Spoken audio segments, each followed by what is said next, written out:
Hi, it's fine today. 本当にファインだね。暑いですね。じゃあさ、21世紀に生きるみんなのための21のレッスン、チャプター2いきます。Work. When you grow up, you might not have a job. We have no idea what the job market will look like in 2050. It is generally agreed that machine learning and robotics will change almost every line of work, from producing yogurt to teaching yoga.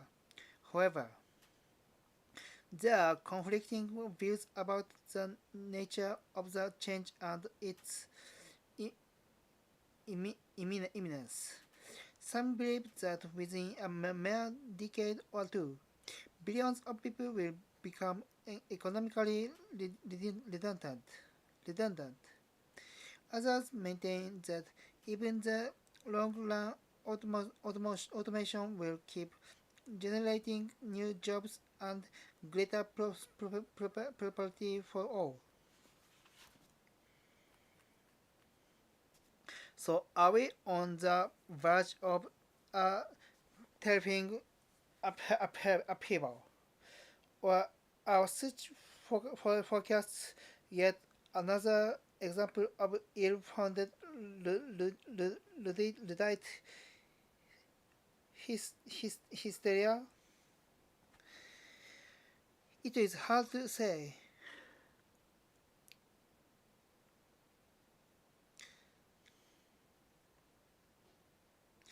Fears that automation will create massive unemployment go back to the 19th century, and so far they have never materialized since the beginning of the Industrial Revolution. For every job lost to a machine, at least one new job was created, and the average standard of living has increased dramatically. Yet there are good reasons to think that this time it is different, and that machine learning will be a real game changer. Humans have two types of abilities: physical and cognitive. In the past, machines competed with humans mainly in low physical abilities, while humans retained an immense edge over machines in cognition. Hence, as manual jobs in agriculture and industry were automated, new service jobs emerged that required the kind of co- cognitive skills only humans possessed: learning, analyzing, communicating, and above all, understanding human emotions. However, AI shows AI is now beginning to outperform humans in more and more of these skills, including in the understanding of human emotions. We don't know of we don't know of any third field of activity beyond the physical and the cognitive, where humans will always retain a secure edge. Secure edge. It is crucial to realize that the AI revolution is not just about computers getting faster and smarter. It is fueled by breakthroughs in the life sciences and the social sciences as well. The better we understand the biochemical mechanisms that underpin, underpin human emotions, desires, and choices, the better computers can become in analyzing human behavior, predicting human decisions.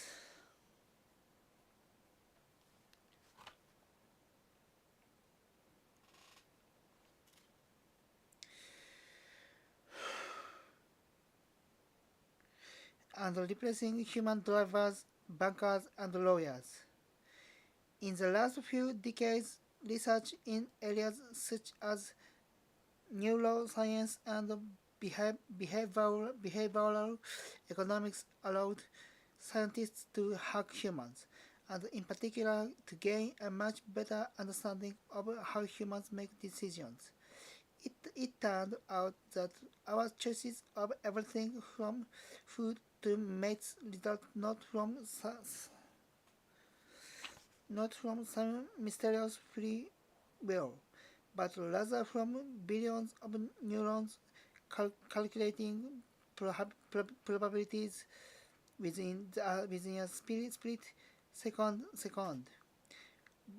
Vaunted,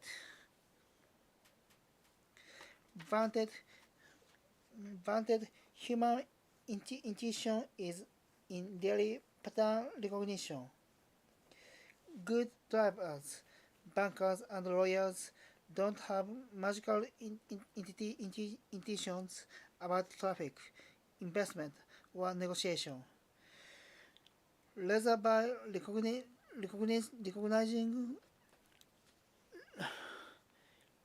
recurring patterns, they spot and try to avoid careless pedestrians, inept borrowers, and dishonest clerks.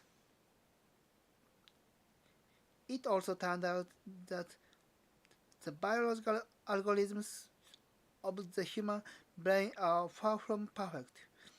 They rely on heuristics, shortcuts, and outdated circuits adapted to the African savanna rather than to the urban jungle.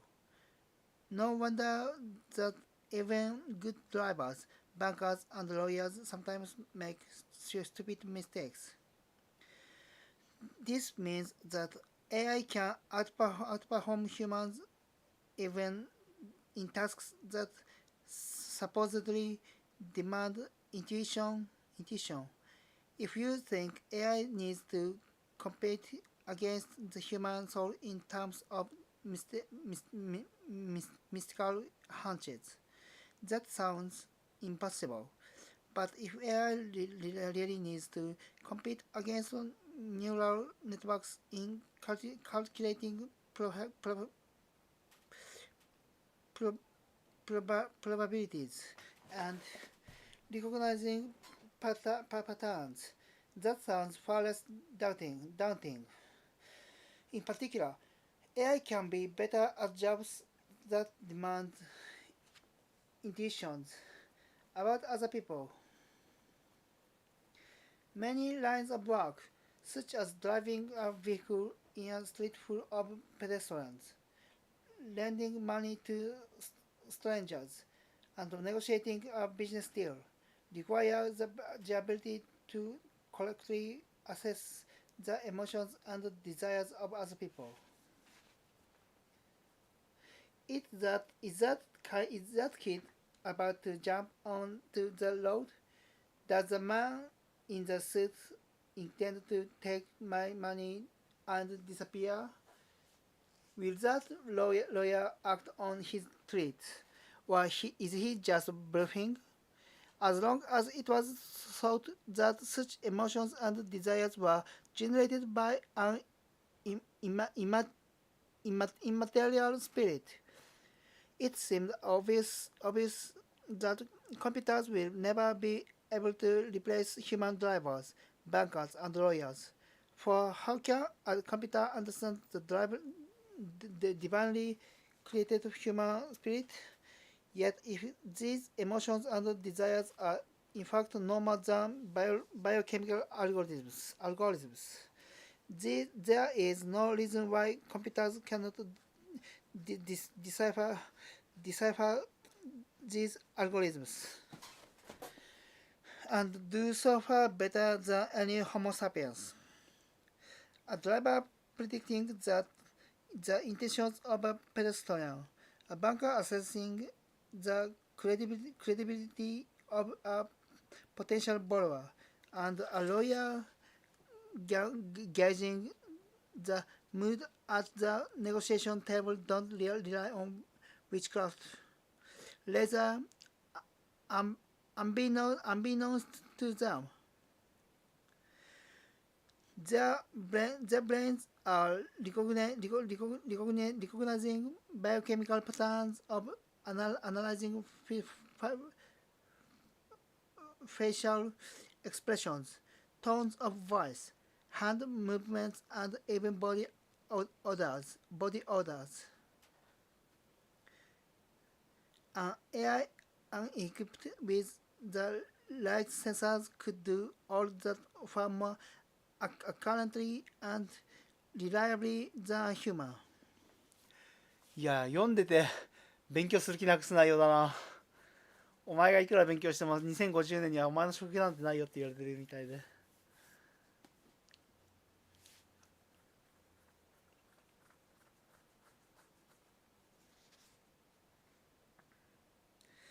Hence, the ちょっと待って、one moment.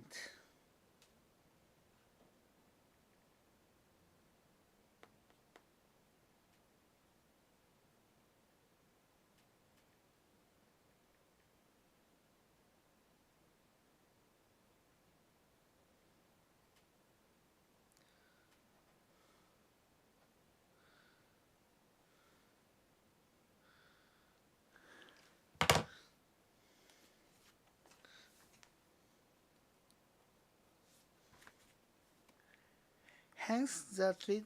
ちょっと違う。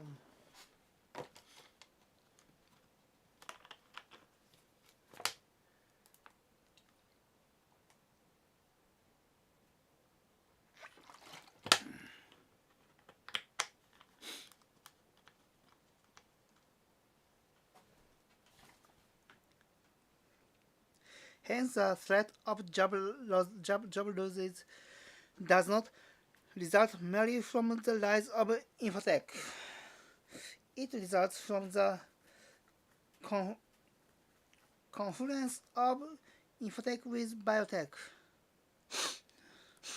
The way from the fMRI sensor to the labor market is long and tortuous, but it can still be covered within a few decades.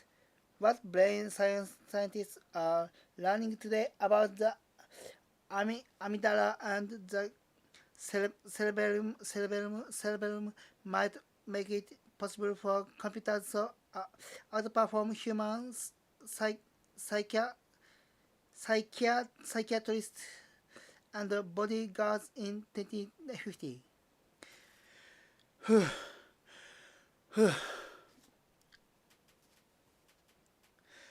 AI not only stands poised to hack humans and outperform them in what were his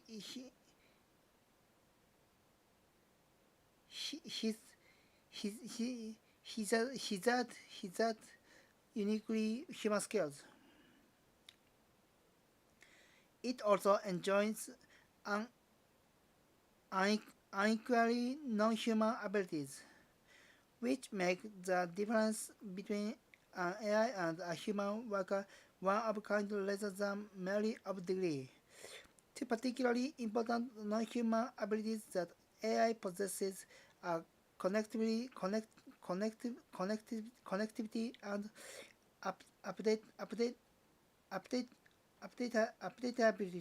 updatability.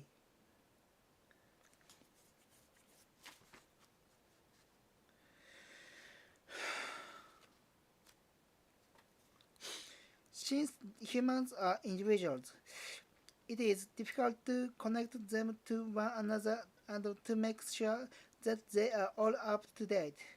In contrast, computers aren't individuals, and it is easy to integrate them into a single flexible network. Hence, what we are facing is not the replacement of millions of individual human workers by millions of individual robots and computers. Rather, individual humans are likely to be replaced by an integrated network. When considering automation, it is therefore wrong to compare the abilities of a single human driver to that of a single self-driving car, or of a single human doctor to that of a single AI doctor. Rather, we should compare the abilities of a collection of human individuals to the abilities of an integrated network.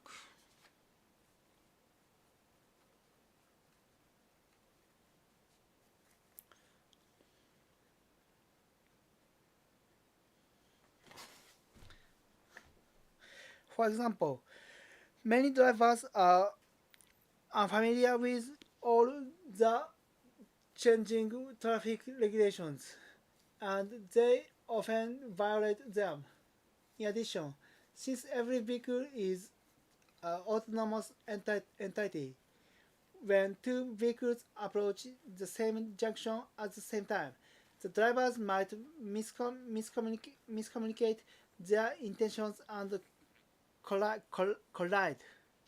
Self-driving cars in vehicles approach the same junction. They are not really two separate entities. They are part of a single algorithm. The, the chances that they might miscommunicate and collide are therefore far smaller. And if the Ministry of Transport decides to change some traffic regulation, all self-driving vehicles can be easily updated at exactly the same moment, and barring some bug in the program, they will all follow the new regulation to the letter. Similarly, if the World Health Organization identifies a new disease, or if a laboratory produces a new medicine, it is almost impossible to update all the human doctors in the world about these developments. In contrast, even if you have 10 billion AI doctors in the world, each monitoring the health of a single human being, you can still update all of them within a split second, and they can all communicate to each other their feedback on the new disease or medicine. These potential advantages of connectivity, and updatability are so huge that at least in some lines of work it might make sense of replace all humans with computers, even if individually some humans still do a better job than the machines. You might object that by switching from individual humans to a computer network, we will lose the advantage of individuality. For example, if one human doctor makes a wrong judgment, he does not kill all the patients in the world, and he does not block the development of all new medications. In contrast, if all doctors are really just a single system, and that system makes a mistake, the results might be catastrophic in truth. However, an integrated computer system can maximize the advantages of connectivity without losing the benefits of individuality. You can run many alternative algorithms on the same network, so that a patient in a remote jungle village can access to her access to her smartphone, not just a single uh, auth- authoritative authoritative doctor authoritative doctor, but actually 100 different AI doctors whose relative performance is constantly being compared. You don't like what the IBM doctor told you? No problem. Even if you are standard somewhere on the slopes of Kilimanjaro, you can easily contact the Baidu doctor for a second opinion.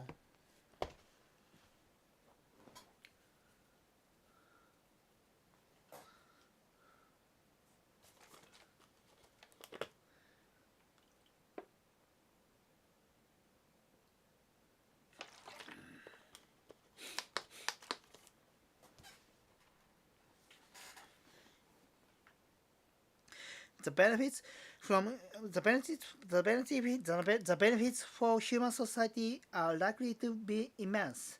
AI doctors could provide far better and cheaper healthcare for billions of people, particularly for those who currently receive no healthcare at all, thanks to learning algorithms and biometric sensors. A poor villager in an underdeveloped country might come to enjoy far better healthcare via her smartphone than the richest person in the world get today from the most advanced urban hospital. Similarly, self-driving vehicles could provide people with much better transport services, and in particular reduce mortality from traffic accidents. Today, close to 1.25 million people are killed annually in traffic accidents, twice twice the number killed by war, crime, and terrorism combined.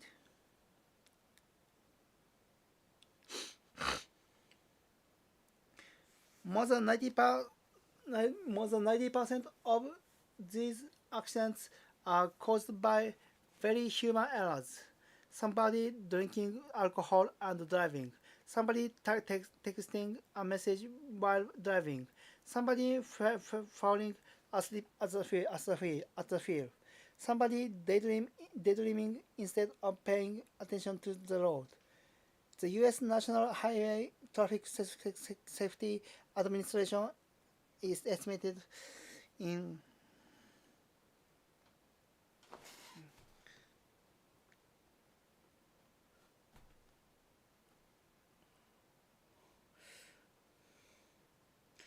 twenty twelve that 31% of fatal crashes in the USA involved alcohol abuse.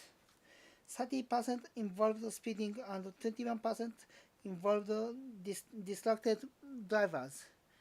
Self-driving vehicles will never do any of these things, though they suffer from their own problems and limitations, and though some accidents are inevitable. Replacing all human drivers by computers is expected to reduce deaths and injuries on the road by about 90%. In other words, switching to autonomous vehicles is likely to save the lives of a million people every year.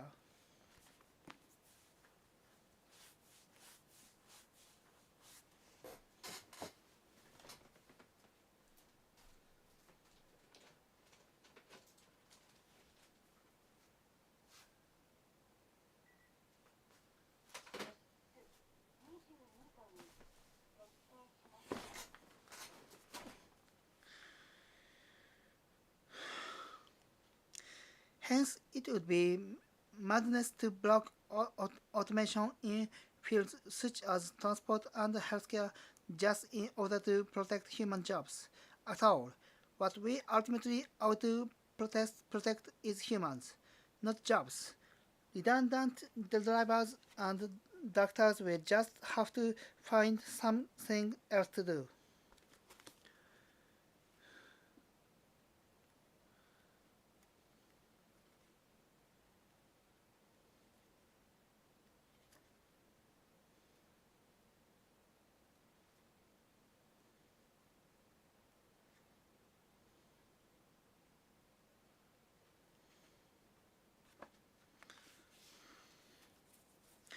The Mozart in the medicine. At least in the short term, AI and robotics are unlikely to completely eliminate entire industries. Jobs that require specialization in a narrow range of routinized activities will be automated, but it will be much more difficult to replace humans with machines in less routine jobs that demand the simultaneous use of wide range of skills, and that involve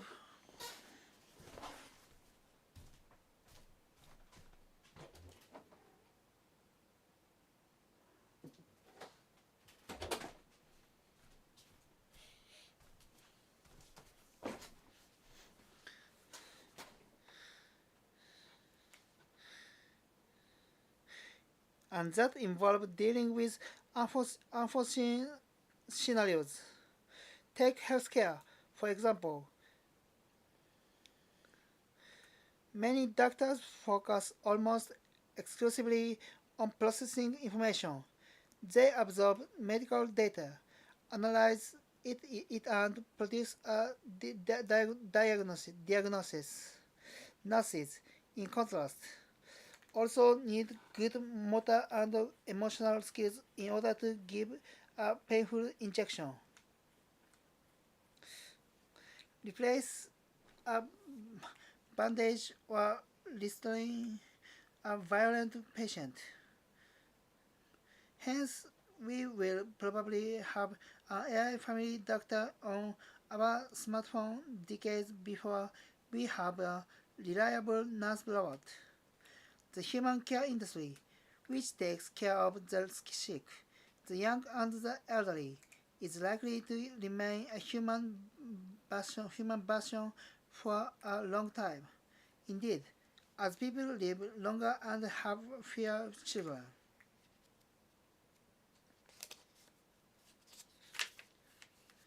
Care of the elderly will probably be one of the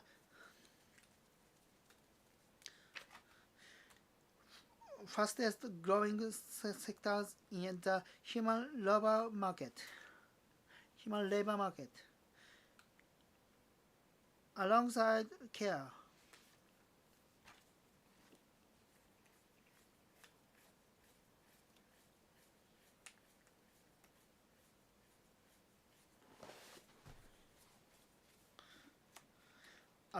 care, creativity too poses particularly difficult hurdles for automation. We don't need humans to sell us music anymore. We can download it directly from the iTunes store. But the composers, musicians, singers, and DJs are still flesh and blood.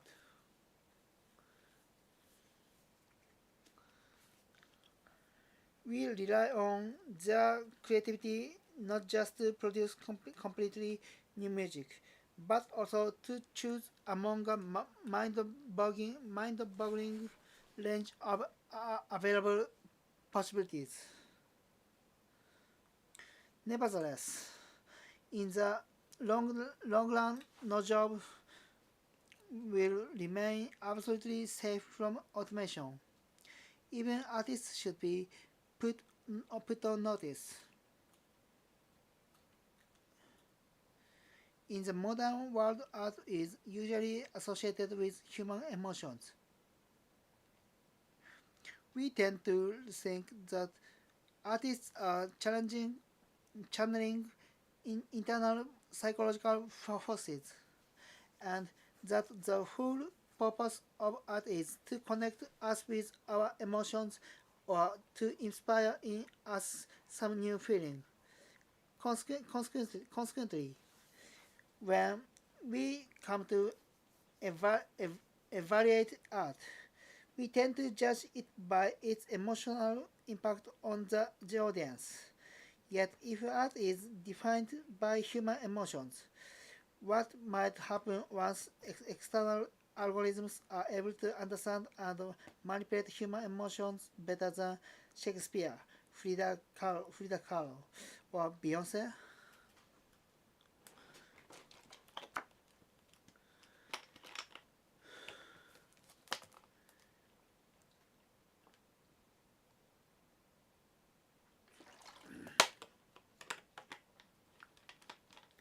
After all, emotions are not some mystical phenomenon. They are the result of a biological process. Hence, in the not too distant future, a machine learning algorithm could analyze the biometric data streaming from sensors on and inside your body, determine your personality type and your changing moods, and calculate the emotional impact that a particular song, even a particular musical key, is likely to have on you.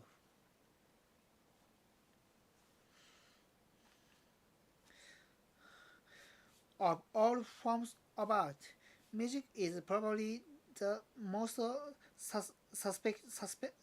susceptible to big data analysis because both inputs and outputs lend themselves to precise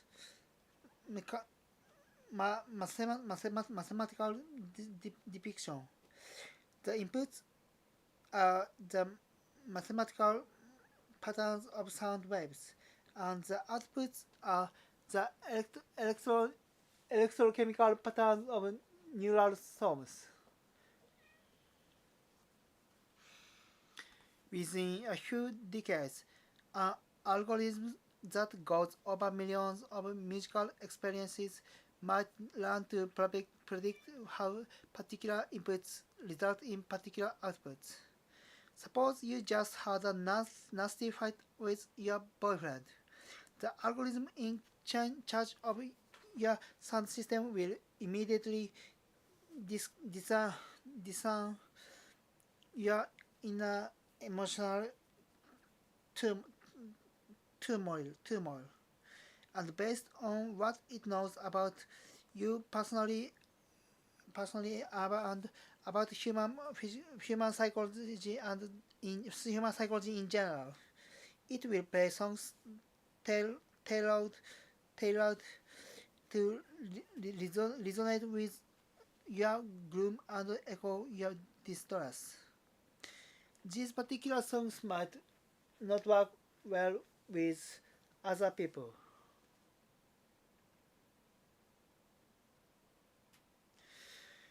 But are just perfect for your personality type. After helping you get in touch with the depths of your sadness, the algorithm would then play the one song in the world that is likely to cheer you up. Perhaps because your subconscious connects it with a happy childhood memory that even you are not aware of. No human DJ could ever hope to match the skills of such an AI. You might object that the AI would thereby kill serendipity and lock us inside a narrow musical cocoon, woven by our previous like and dislikes.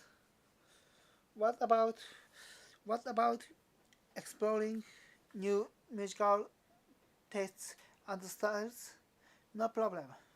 You could easily adjust the algorithm to make 5% of its choices completely at random. Unexpensive, a Rossini opera, or the latest K-pop hit.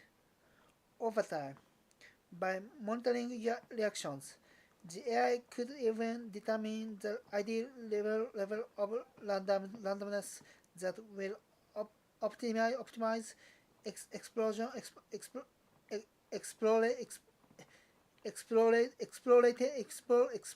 exploration while avoiding an annoyance. Perhaps lowering its serendipity level to 3% or raising it to 8%.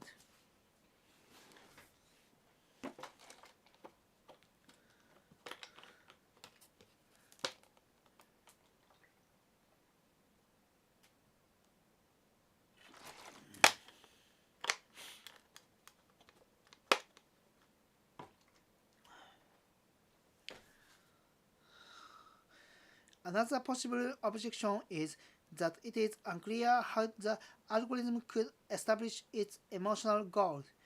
If you just fought with your boyfriend, should should the algorithm aim to make you sad or joyful? Would it blindly follow a rigid scale of good emotions and bad emotions? Maybe there are times in life when it is good to feel sad. The same question, of course, could be directed at human musicians and DJs. Yet with an algorithm, there are many interesting solutions to this puzzle. One option is to just leave it to the customer. You can evaluate your emotions whichever way you like. And ああ何ページだったっけめんどくせえ本が吹っ飛んだ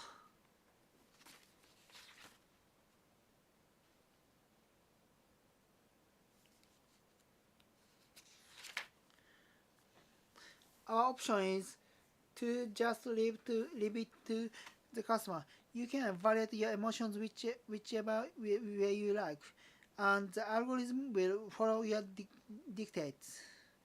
Whatever, whether you want to wallow in self pity or jump for joy, the algorithm will slavishly follow your lead. Indeed, the algorithm may learn to recognize your wishes even without you being explicitly aware of them. Alternatively, if you don't trust yourself, you can instruct the algorithm to follow the recommendation of whichever eminent psychologist you do trust. If your boyfriend eventually dumps you, the algorithm may walk you through the official 5 stages of grief. First, helping you deny what happened by playing Bobby McFerrin's "Don't Worry, Be Happy."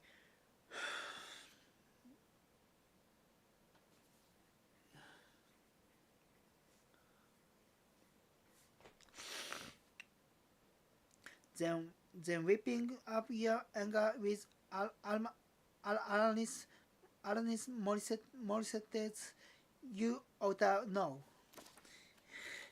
encouraging you to bargain with Jacob's Jacques Brel's "No Me Quit Pass" and and and Paul Young's "Come Back and Stay," dropping you into the pit of depression with Adele's Someone Like You and Hello, and finally aiding you to accept the situation with Gloria Gaynor's "I Will Survive." The next step is for the algorithm to start tinkering with the songs and melodies themselves, changing them ever so slightly to fit your quirks. Perhaps you dislike a particular bit in an otherwise excellent song. The algorithm knows it becomes your heart skips a beat or beat and your oxytocin levels drop slightly whenever you hear an annoying part. The algorithm could rewrite or edit out the offending notes. In the long run, algorithms may learn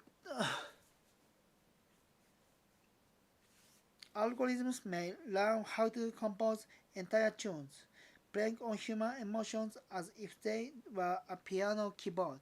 Using your biometric data, the algorithms could even produce personalized melodies. which you alone in entire universe would appreciate.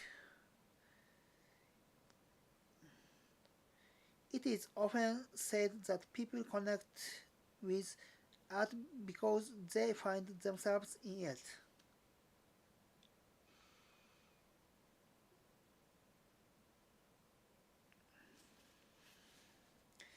This may lead to surprising and somewhat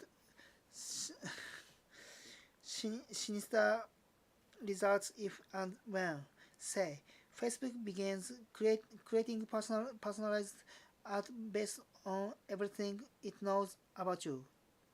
If your boyfriend leaves you,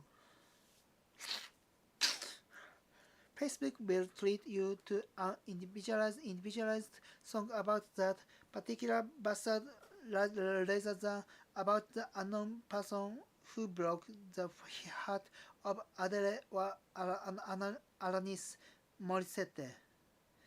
The song will even remind you of real incidents from your relationship, which nobody else in the world knows about.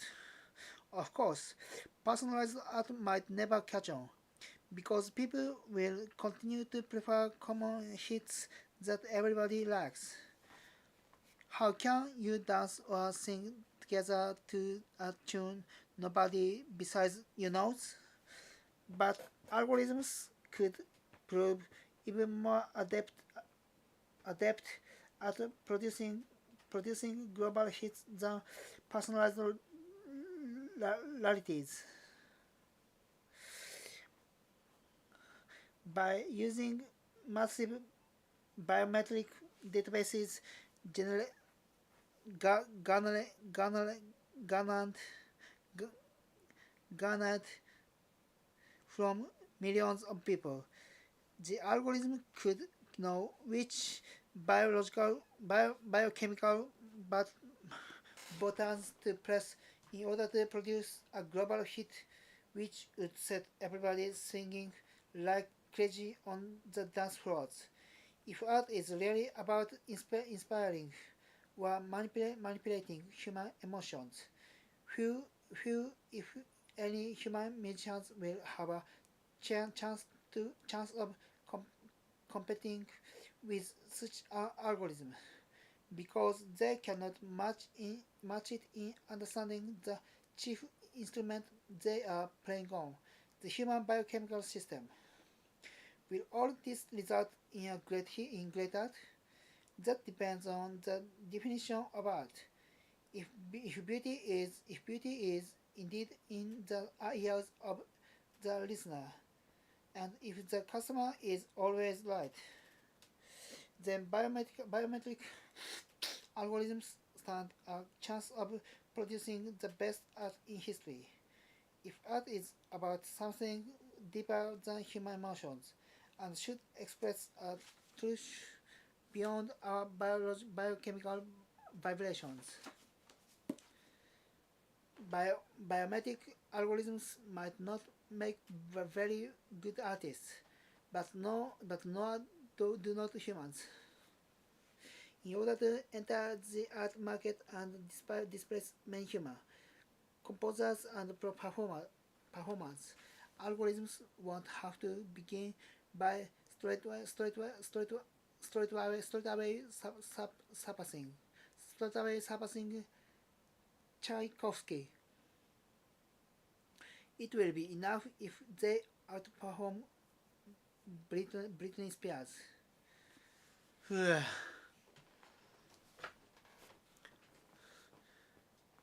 招待2つ目も終わりました。これで時間が44分45分。今日は大河ドラマ見るんで8時までに終わらせなきゃいけないんで、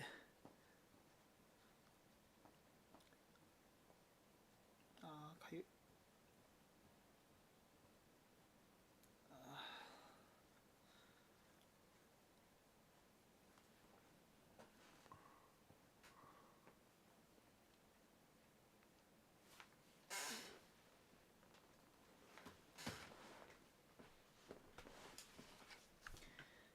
New jobs, The loss of many traditional jobs in everything from art to health care will partly be offset by the creation of new human jobs.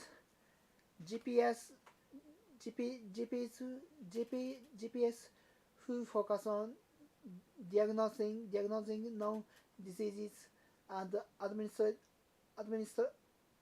administering familiar treatments will probably be replaced by AI doctors. But precisely because of that, there will be much more money to pay human doctors and lab assistants to do groundbreaking research and develop new medicines or surgical procedures.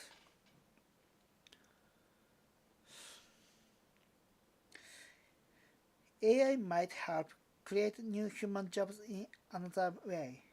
Instead of humans competing with AI, they could focus on servicing and leveraging AI. For example, the replacement of human pilots by drones has eliminated some jobs but created many new opportunities in maintenance, remote control, data analysis, and cybersecurity. The US Armed Forces need 30 people to operate every unmanned Predator or Reaper drone flying over Syria. While analyzing the resulting harvest of information occupies at least 80 people more. In 2015, the US Air Force lacked sufficient trained humans to fill all these positions, and therefore forced an ironic crisis in manning its unmanned aircraft. If so, the job market of 2050 might well be characterized by human AI cooperation rather than competition. In fields ranging from policing to banking, teams of humans plus AIs could outperform both humans and computers. After IBM's chess program Deep Blue beat Gary Kasparov in 1997, humans did not stop playing chess.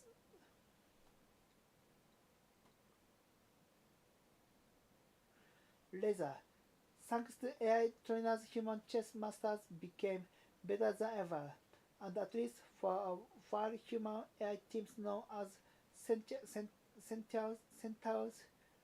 outperformed both humans and computers in chess. AI might similarly help groom the best detectives, bankers, and soldiers in history.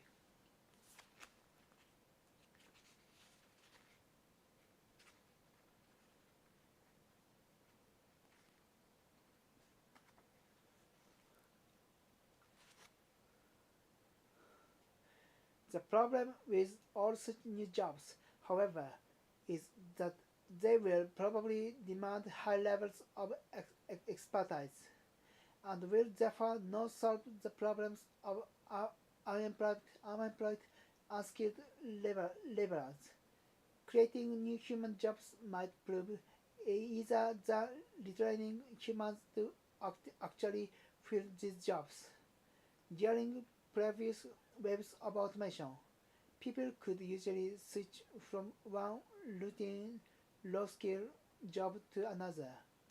In 1920, a farm worker laid off due to the mechanization of agriculture could find a new job in a factory producing tractors. In 1980, an unemployed factory worker could start working as a cashier in a supermarket. occupational changes were feasible because the move from the farm to the factory and from the factory to the supermarket required only limited retraining. But in 2050, a cashier or textile worker losing the job to a robot will hardly be able to start working as a cancer researcher, as a drone operator, or as part of a human AI banking team. They will not have the necessary skills.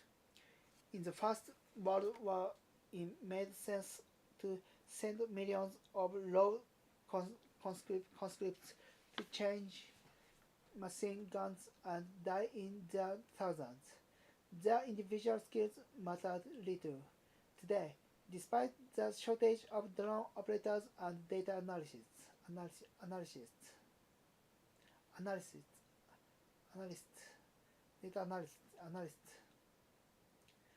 the U.S. Air Force is unwilling to fill the gap with Walmart dropouts. You wouldn't like an inexperienced recruit to mistake an Afghan wedding party for a high-level Taliban conference. Consequently, despite the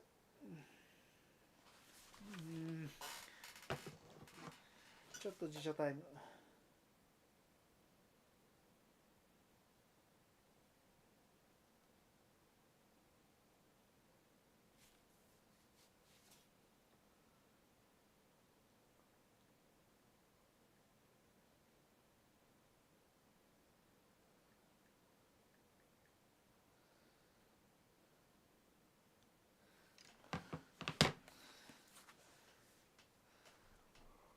Consequently, despite the appearance of many new human jobs,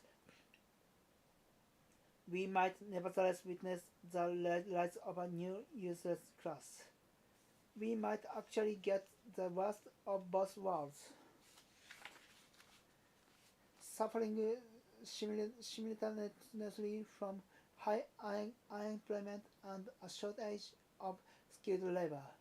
Many people might share the fate not of 19th century wagon drivers who switched to driving taxis, but of 19th century horses who were increasingly pushed out of the job market altogether.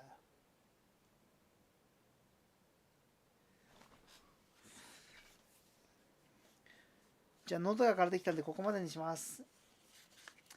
見てくれた方いたらご視聴ありがとうございました。サリュー。